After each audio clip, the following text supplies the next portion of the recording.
So, ang sinasabi po ninyo, yung nakita ho ng taong bayan na pagtrato sa ating SAF 44, na pagpatay sa kanila ng harap-harapan, Masakit sinasabi sa niyo po amin. ngayon na, Masakit sa amin yung pagkamatay ng SAF na 44. at yung kung paano po sila pinatay, yung nakita ho natin. Kaya nga ho, kailangan natin ng independent investigation para makita natin ang Okay. katotohanan. Madam Chairman, I'd just like to give the last word to General Espina.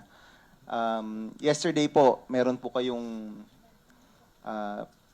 hinaing. In fact, it brought General Napeñas to tears kahit po kami. Many of us were moved by that statement. At this point, and this was also my question when the last time, no?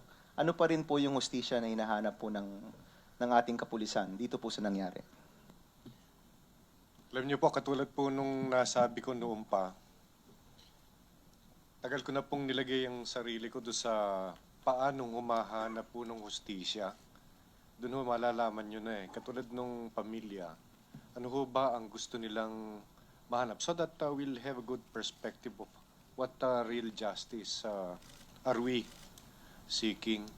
Kaya nga ho yan, malaman ho ang katotohanan. Kung malaman po yung katotohanan through investigation, dapat pong maparusahan kung sino man mo may pagkakamali, kung sino yung pumatay, kung sino nagkamali, etc. And all others, kasi hindi na natin mababalik yung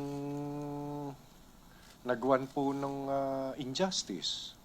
Buti ho, nandito si Chairman Iqbal at least naparating po natin sa kanila kung ano ho yung mga nangyari doon sa mga pulis namin. Maraming salamat po. Kung if I may, kung I hope sama-sama po sana tayo.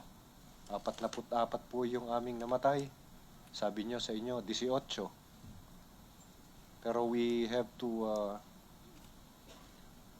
to be both together here po, no? We seek justice for our people. Yung sa inyo din naman ho. Sana maging ganun din. Salamat po.